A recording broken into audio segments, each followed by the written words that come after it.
본문의 생명의 말씀 창세기 35장 1절에서 7절 말씀입니다. 저희 한 절씩 교독하고 마지막 7절은 다 같이 합독하시겠습니다. 제가 먼저 읽겠습니다.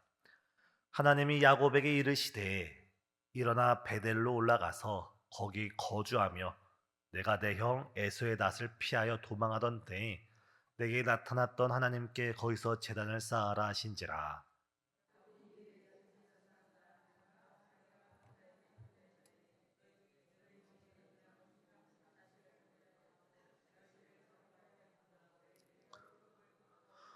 우리가 일어나 베델로 올라가자. 내 환난 날에 내게 응답하시며 내가 가는 길에서 나와 함께 하신 하나님께 내가 거기서 제단을 쌓으려 하노라 하매 그들이 자기 손에 있는 모든 이방 신상들과 자기 귀에 있는 귀고르들을 야곱에게 주는지라. 야곱이 그들을 세겜 근처 상수리 나무 아래에 묻고 그들이 떠났으나 하나님이 그 사면 거울들로 크게 두려워하게 하셨으므로 야곱의 아들들을 추격하는 자가 없었더라. 야곱과 그와 함께한 모든 사람이 가나안 땅 루스 곧 베델에 이르러 함께 읽겠습니다.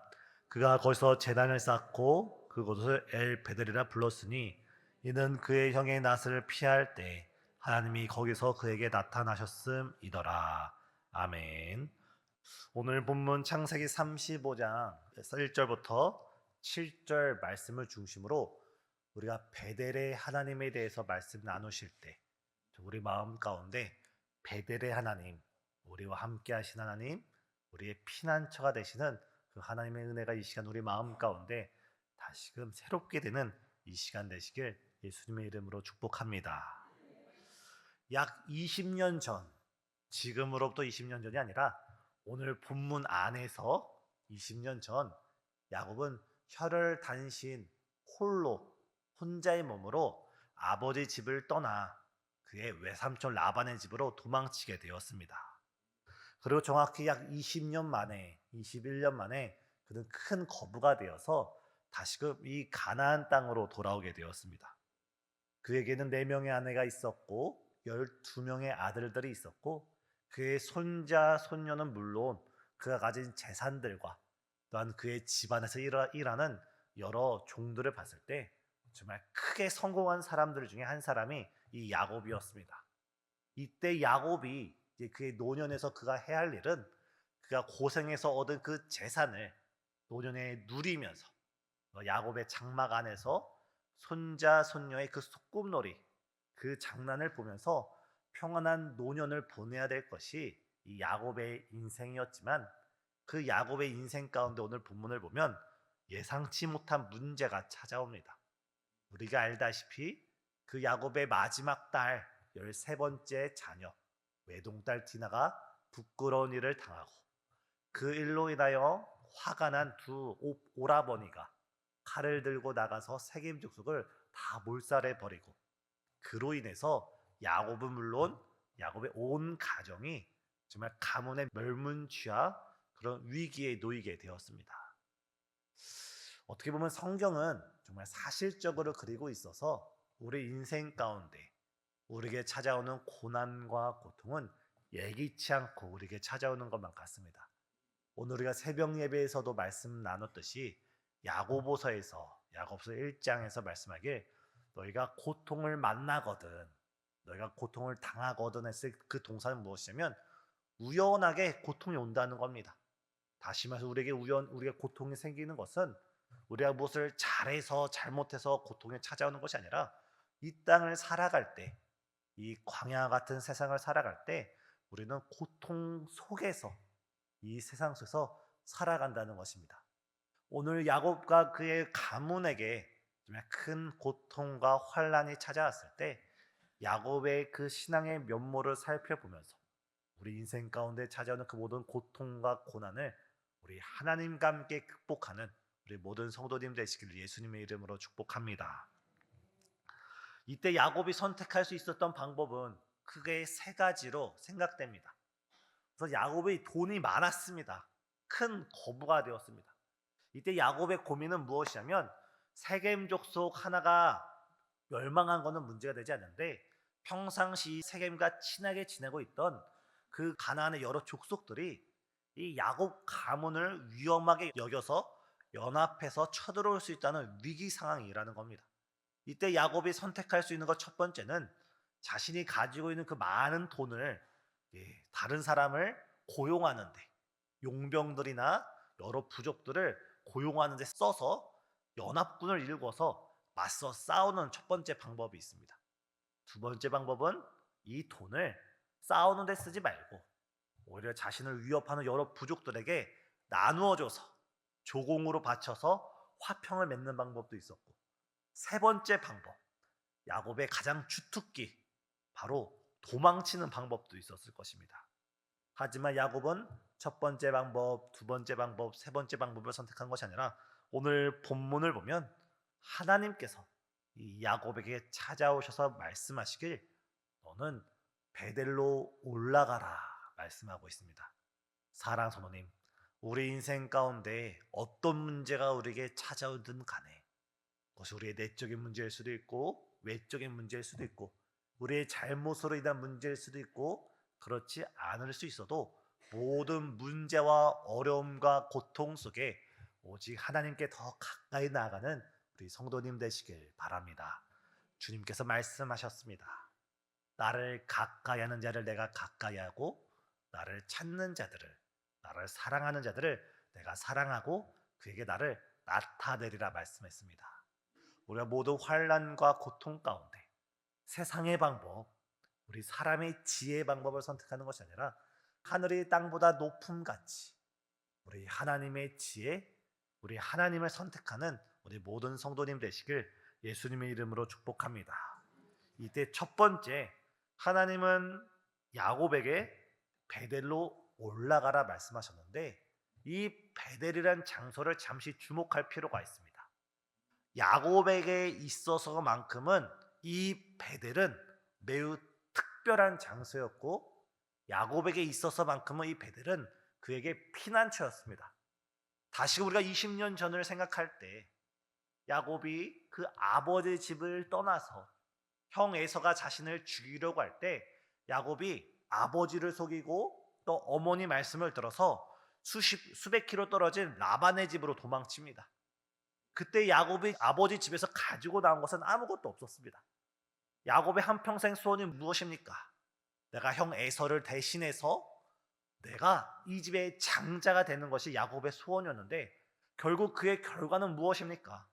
집을 나올 때 어떤 거 하나라도 재산이 될 만한 것을 들고 나오지 못하고 빈몸으로, 빈손으로 어떻게 보면 인간의 눈을 봐서는 정말 실패자로서 그 광야길을 걸어가게 됩니다. 그러다가 그가 광야 한 어느 모퉁이에서 돌베개를 베고 잘 때 꿈 중에 하나님께서 놀라운 은혜를 베풀어 주십니다. 야곱이 꿈을 꾸는데 갑자기 커다란 사다리가 저 하늘과 이 땅을 연결하는 겁니다. 그리고 하나님의 사자 천사들이 오르락 내리락 하면서 하나님의 은혜와 말씀을 가지고 내려오고 또 이 땅의 기도를 가지고 올라가고 오르락 내리락 이 영광스러운 모습을 야곱이 꿈에서 보게 됩니다. 이에 야곱이 잠에서 깨어나서 이렇게 말합니다. 그 꿈에서 하나님께서 야곱에게 말씀하기를 나는 너의 할아버지 아브라함의 하나님, 너의 아버지 이삭의 하나님이다. 그러면서 하나님이 야곱과 언약을 맺으시길 너로 말미암아 천하 만민이 복을 얻을 것이다.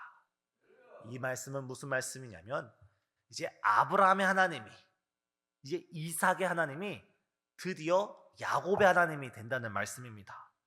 이에 야곱이 잠에서 깨어나서 이렇게 고백합니다. 16절에 보면 야곱이 잠에서 깨어 이르되 여호와께서 과연 여기 계시거늘 내가 알지 못하였도다. 우리 이 고백을 잠시 묵상할 필요가 있습니다.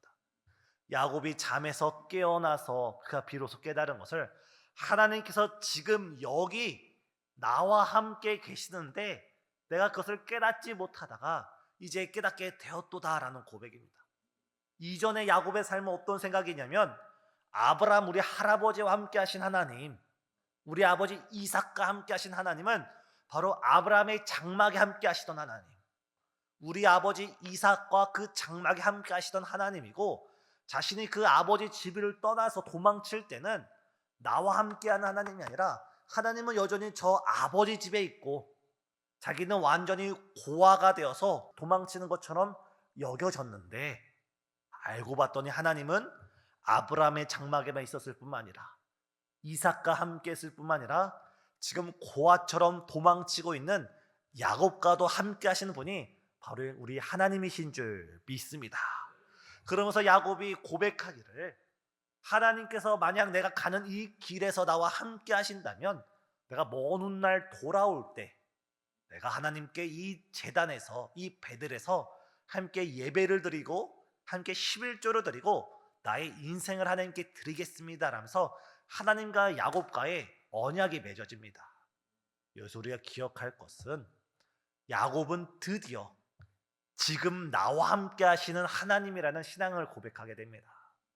우리 신앙생활에서 가장 중요한 것은 하나님이 지금 이 순간 바로 여기에서 우리와 함께 하시는 줄 믿습니다. 우리가 신앙생활을 할 때, 우리가 지난 날을 바라볼 때, 여기 앉아계신 우리 성도님, 지난 날 가운데 하나님이 우리와 함께 하셨음을 믿습니다. 인생의 그 모든 여정 가운데, 우리가 깨닫지 못하는 그 순간 가운데도 하나님께서 그 돌보심과 사랑으로 우리를 품어주셨고, 그 은혜 가운데 이곳에 우리를 인도해 주셨습니다. 믿으시면 아멘 하시기 바랍니다. 과거에 함께 하신 하나님이 미래에도, 장래에도, 앞으로도 우리와 함께 하시는 줄 믿습니다. 우리가 과거에 함께 하셨던 하나님이 미래에 함께 하실 것이라는 이 믿음은 우리가 흔들리지 않습니다. 그런데 문제는 무엇입니까? 지금 우리가 고난을 겪고 있고, 지금 우리가 어려운 일을 겪고 있고, 지금 우리가 힘든 일을 겪고 있을 때 우리 믿음이 과거로부터 지금까지 함께 하신 것을 믿는데, 앞으로도 분명히 하나님이 나와 함께 할 것을 믿는데, 이 어려운 현실 속에서 지금 나의 상황 가운데서 하나님이 나와 함께 하신다는 사실을 우리가 믿지 못할 때가 많이 있습니다. 분명 여기까지는 함께 하셨는데, 분명 앞으로는 함께 하실 것인데, 지금 이 순간 내가 끌어안고 있는 그 문제, 내가 기도하고 있는 그 문제, 지금 나를 짓누르고 있는 그 무거운 짐 가운데 우리 하나님께서 지금도 여기에 우리와 함께 하시는 줄 믿습니다. 우리가 이 시간 회복해야 될 신앙은 지금 우리와 함께 하시는 하나님을 믿음으로 고백하는 저와 여러분 되시길 예수님의 이름으로 축복합니다. 우리 예수님께서 말씀하시길, 내가 떠나가는 것이 너에게 유익이라. 내가 가면 또 다른 보혜사를 너에게 보낼 것인데 나는 너희를 고와 같이 벌어두지 아니하고 너희와 항상 함께하리라 주께서 말씀하셨습니다. 지금 이 시간, 오늘 아침부터 시작해서 예배드리는 이 순간, 우리 성도님 마음 가운데 어떤 걱정이 있고 어떤 문제가 있고 또 어떤 문제로 인해서 우리가 스트레스를 받는지 저는 모를지라도 우리 주님께서는 다 알고 계시고 지금 여기에 우리와 함께 하시는 줄 믿습니다. 바로 이 베델이라는 의미가 야곱에 있어서는 지금 나와 함께 하신 하나님, 지금 나와 동행하신 하나님, 지금 나의 모든 어려움 가운데 나의 피난처가 되신 하나님이 이 베델의 하나님이십니다. 이 시간 우리도 이 베델의 하나님을 굳게 붙들고 믿음 위에 굳건하게 세워지는 우리 모두가 되길 예수님의 이름으로 축복합니다. 이에 야곱은 다시금 그 베델로 올라가고자 하는 것입니다. 다시 말해서 이 베델은 야곱에서 두 번째 의미로는 첫사랑의 장소였습니다. 첫사랑의 장소. 야곱이 하나님을 처음 만났을 때 그 감격과 기쁨이 있었던 그 첫 장소입니다. 우리 성도님들께서 언제부터 신앙생활을 시작하셨는지 제가 모두 알 수 없어도 우리 성도님께서 처음 우리 예수님을 인격적으로 처음 했을 때 그 감격과 기쁨을 한번 지금 다시 생각해 보면 좋을 것 같습니다. 처음 예수님을 머리로 아는 것이 아니라 정말 체험적으로 알게 되었을 때 세상과 나는 간 곳 없고 나를 구속하신 주만 보이도다. 꼭 예수님을 처음 만났을 때가 아니라 우리 인생 가운데 큰 은혜를 받았을 때 길을 걸어가다가 정말 길가에 있는 가로수만 봐도 가로수가 바람에 펄럭이는 것만 봐도 하나님의 은혜가 펄럭이는 것처럼 느껴지고 평상시면 버스 안에서 다른 사람하고 어깨가 부딪히면 짜증이 나지만 우리 가운데 은혜가 충만할 땐 어떻습니까? 괜찮습니다. 괜찮습니다. 그 은혜로 인해서 우리 마음이 여유로웠던 그때를 생각할 때 하나님께서 이 베델로 다시금 야곱을 불러 올리시는 것은 바로 너희 그 첫사랑을 회복하라. 네가 나를 만났을 때, 네가 나를 믿기로 결단했을 때, 네가 나를 처음 만났을 때 결단과 그 눈물과 그 마음을 회복하라는 말씀입니다. 사랑하는 성도님, 지금 하나님께서 우리를 첫사랑의 자리로 우리를 불러주시는 줄 믿습니다. 엊그제 우리가 부활절을 지내고 이제 부활절 첫 번째 주, 두 번째 주가 되는데 예수님께서 부활하신 다음에 가장 먼저 가신 곳이 바로 갈릴리 가나입니다. 거기서 제자들을 기다리고 있습니다. 제자들을 왜 기다리고 있습니까? 그 제자들이 십자가 앞에서 예수님을 부인하고 예수님을 저주하고 그들이 실패자가 되어 모두가 넘어졌을 때 예수님께서 그 갈릴리 바다에서 다시금 그 제자들을 회복시키고자 갈릴리 가나에서 기다리고 있었습니다.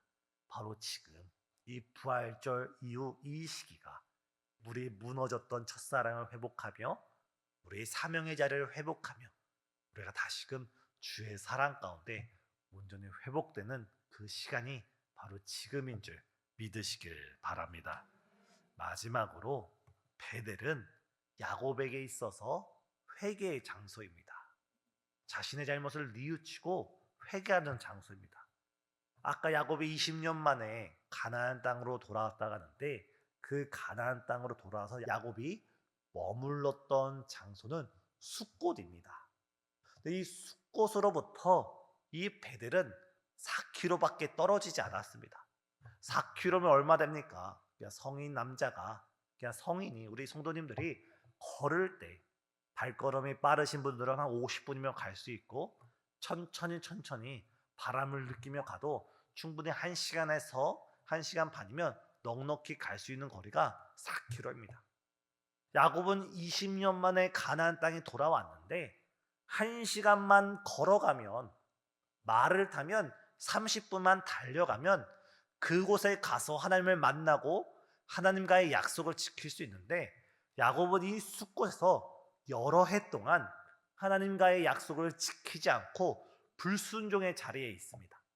왜냐하면 야곱이 머물렀던 그 숫곳이 너무나 화려한 도시였고 화려한 문화를 가지고 있던 지역이었기 때문에 야곱은 그 20년 만에 하나님의 은혜로 큰 부자가 돼서 돌아왔을 때 그는 하나님을 따르기보다는 오히려 자기네 좋아 보이는 그 장소에 머물면서 베델의 하나님이나 이 숫곳 하나님이나 똑같지라고 하면서 그 숫곳에 타협하는 신앙을 가졌기 때문입니다.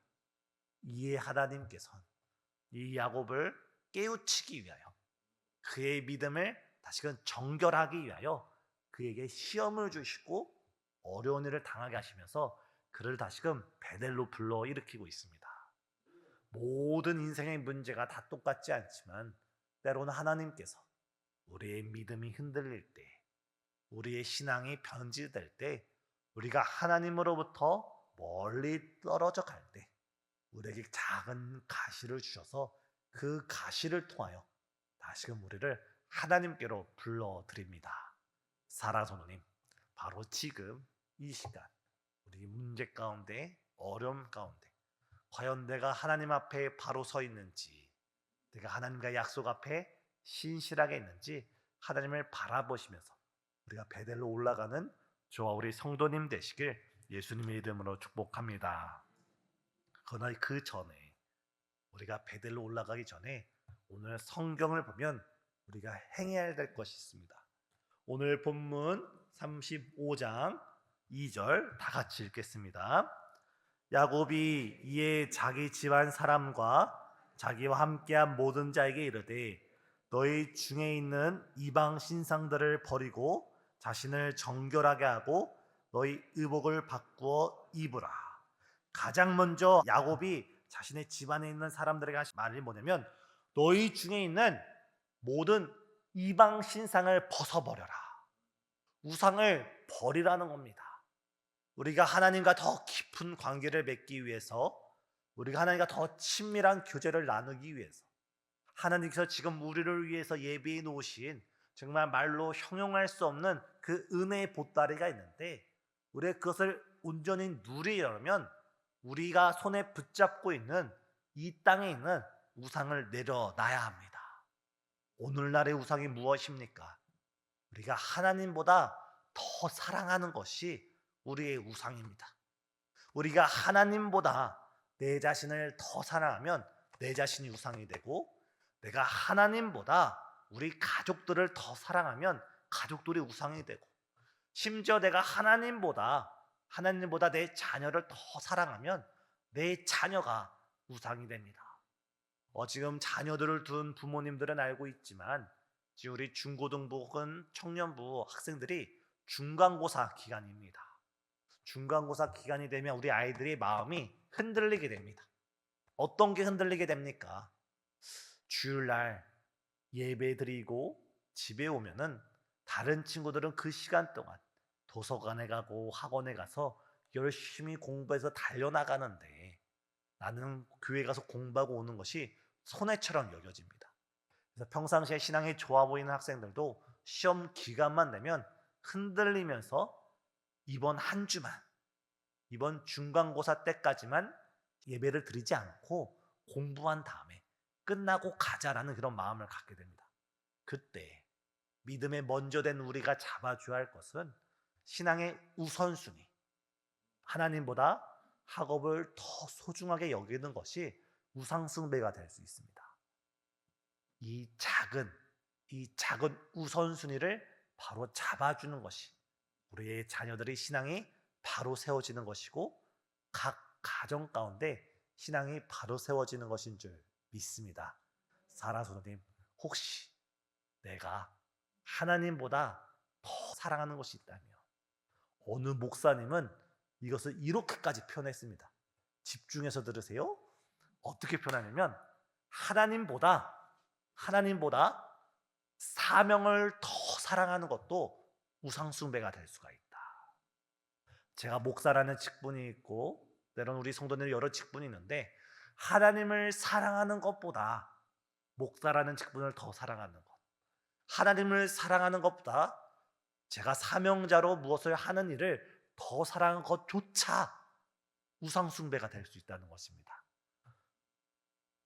헌신하지 말라는 말씀이 아니라 우선순위를 오로지 하나님을 가장 사랑하는 우리 성도님 되시길 예수님의 이름으로 축복합니다. 두 번째, 2절을 보면 이방 신상을 벗어버린 다음에 너희들의 의복을 바꾸어 입으라고 말합니다. 이 의복이 무엇입니까? 세상에 살던 의복, 세상의 죄로 찌든 그런 의복을 벗어버리라는 것입니다. 사도 바울은 로마서에서 말씀하기를 오직 예수 그리스도로 옷 입으라고 말을 합니다. 예수님께서 어떤 말씀을 주셨습니까? 천국잔치가 베풀어졌고 많은 사람이 왔는데 의복이 준비되지 않은 사람을 내쫓는다 이야기했습니다. 그래서 의복이란 무엇이냐면 우리 예수 그리스도를 영접하고 바로 주의 보혈로서 우리가 날마다 깨끗함을 유지하는 겁니다. 성결을 유지하고 거룩을 유지하는 것이 의복을 바꾸어 입는 것입니다. 우리 성도님 삶 가운데 혹여나 하나님 보시기에 부끄러운 일, 하나님 보시기에 바람직하지 않은 일이 있다면 우리의 이 시간 옛 옷을 벗어버리시고 오직 예수 그리스도로 옷 입는 저와 우리 성도님 되시길 예수님의 이름으로 축복합니다. 그리고 3절을 저희 다 같이 읽겠습니다. 시작. 우리가 일어나 베델로 올라가자. 내 환난 날에 내게 응답하시며 내가 가는 길에서 나와 함께 하신 하나님께 내가 거기서 제단을 쌓으려 하노라. 아멘. 우리가 바로 하나님을 떠난 그 자리에서 일어나서 바로 하나님께 나아가는 저와 우리 성도님 되시길 예수님의 이름으로 축복합니다. 천국은 침노하는 자들의 것입니다. 천국은 하나님을 향해 열정을 가진 자들, 하나님을 향해 믿음을 가진 자들, 하나님에 대한 거룩한 열망을 가지고 하나님께 한 걸음 한 걸음 한 걸음 나아가는 자에게 하나님은 특별한 은혜를 더하십니다. 우리가 모두 예수 그리스도를 믿고 하나님의 자녀로 살아갈 때 하나님은 우리에게 보편적인 은혜를 주십니다. 어떤 은혜를 주시나요? 어제는 비가 내리게 하시고 오늘은 맑은 날씨를 허락하시고 때마다 시마다 하나님은 보편적으로 우리에게 은혜를 베풀어 주시지만 그 가운데 특별히 하나님을 사랑하면서 하나님에 대한 그 특별한 사랑 가운데 하루 한 걸음 한 걸음 하나님을 향해 더욱더 깊숙이 나가는 자에게 하나님께서 하나님을 가까이 하는 자에게 더 큰 은혜와 사랑을 베풀어 주시는 줄 믿습니다. 제가 대학교 신학교 시절에 제가 책 한 권을 읽었습니다. 그 제목은 나는 할렐루야 아줌마였다. 아마 읽으신 성도님들 있을 텐데 조용기 목사님의 장모님이 되시는 최자실 목사님이 쓰신 자서전입니다. 나는 할렐루야 아줌마였다. 그 책이 요지는 무엇이냐면 하나님께 기도로 나아가는 자, 물론 우리가 다 같이 기도하지만 특별한 열심 가운데 목적을 가지고 하나님을 찾고 하나님을 두드리고 하나님께 길을 묻는 자에게 하나님께서 응답하신다는 것이 그 책의 핵심이었습니다. 저는 맨 처음에 신학생으로서 나는 할렐루야 아줌마였다 그 책이 제목이 좀 촌스러워서 읽지 않다가 한번 그 책을 읽어보고 결단을 하면서 특정 기간을 작정 예배로서 하나님께 작정 예배로 새벽 기도를 드릴 때 특별한 은혜를 경험한 적이 있습니다. 사랑하는 성도님, 하나님께서는 우리에게 한량없는 은혜를 베풀어 주시지만 특별히 하나님을 향해 침노하는 자들에게, 하나님을 더 간절히 찾는 자들에게, 하나님을 가까이 하는 자들에게 하나님께서 더 큰 은혜 베풀어 주신 줄 믿습니다. 이 시간, 이 저녁 시간에 하나님을 사랑하고 이 자리로 나오신 우리 성도님께서 이 자리에서 하나님께 기도 드릴 때 주님께서 우리 성도님들의 기도를 가까이 하고 큰 은혜 보여주실 줄 믿습니다. 우리 이랬을 때 35장 오늘 본문에 있지 않지만 10절을 보면 하나님께서 이렇게 말씀하십니다. 이제 너의 이름이 야곱이 아니라 너를 이스라엘이라 하겠다. 이스라엘에 나는 전능한 하나님이라. 생육하며 번성하라. 땅에 충만하라. 내게서 총회가 생기고 왕들이 네 헐에서 나올 것이다. 야곱이 드디어 베델로 올라가서 그래서 하나님께 예배를 드릴 때 하나님께서 야곱 뒤꿈치를 잡는 자, 항상 남의 발목을 잡아서 넘어뜨리던 인생에서 이스라엘, 이제는 하나님과 싸워서 이긴 자, 하나님의 은혜를 입은 자로서 하나님께서 그의 존재를 달라지게 하십니다. 우리가 아직까지 우리의 인생이 때로는 실패자 인생일 수도 있고 넘어지는 인생일 수도 있어서 지금 이 순간 우리가 하나님을 만나고 하나님을 인격적으로 체험하고 주의 은혜를 덧입는다면 주께서 우리의 인생을 본질적으로 변화시켜서 우리를 통하여 주의 역사를 이루어 가실 줄 믿습니다. 오늘 말씀을 정리하면 우리는 지금 여기까지 함께 하신 과거의 하나님이 아니라 앞으로 함께할 미래의 하나님이 아니라 지금 여기에 우리와 함께 하시는 하나님을 믿음으로 바라보는 저와 여러분 되길 바랍니다.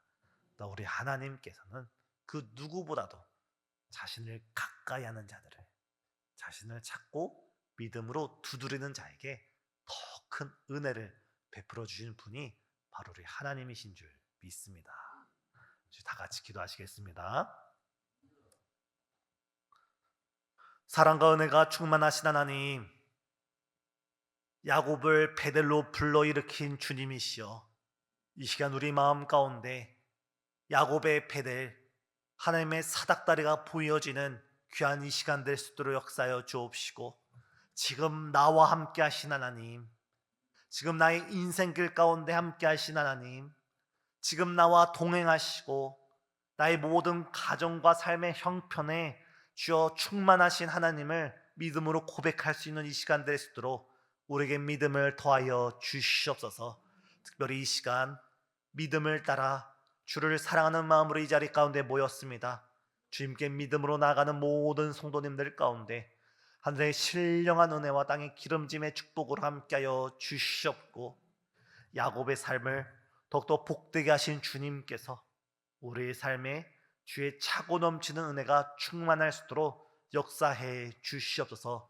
무엇보다 우리 인생 가운데 우선순위가 바로 세워지게 하여 주시사 하나님을 제일로 사랑하게 하여 주옵시고, 하나님을 제일로 따르게 허락하여 주옵시고, 그 무엇보다 하나님을 사랑함이 지금 우리 인생의 목적이 될 수 있도록 우리 신앙을 굳건하게 세워 주시옵소서. 주님, 이 자리에 앉아있는 여러 성도님들 정말 여러 문제와 걱정과 근심 가운데 이 자리에 앉아있사오니 주께서 그 모든 문제 해결의 열쇠는 오직 하나님뿐이시오니 하나님께서 풀어주시고 응답하여 주시고 이루어 주시고 주의 크신 역사 나타내 보여 주시옵소서. 예수님의 이름으로 기도드리옵나이다. 아멘.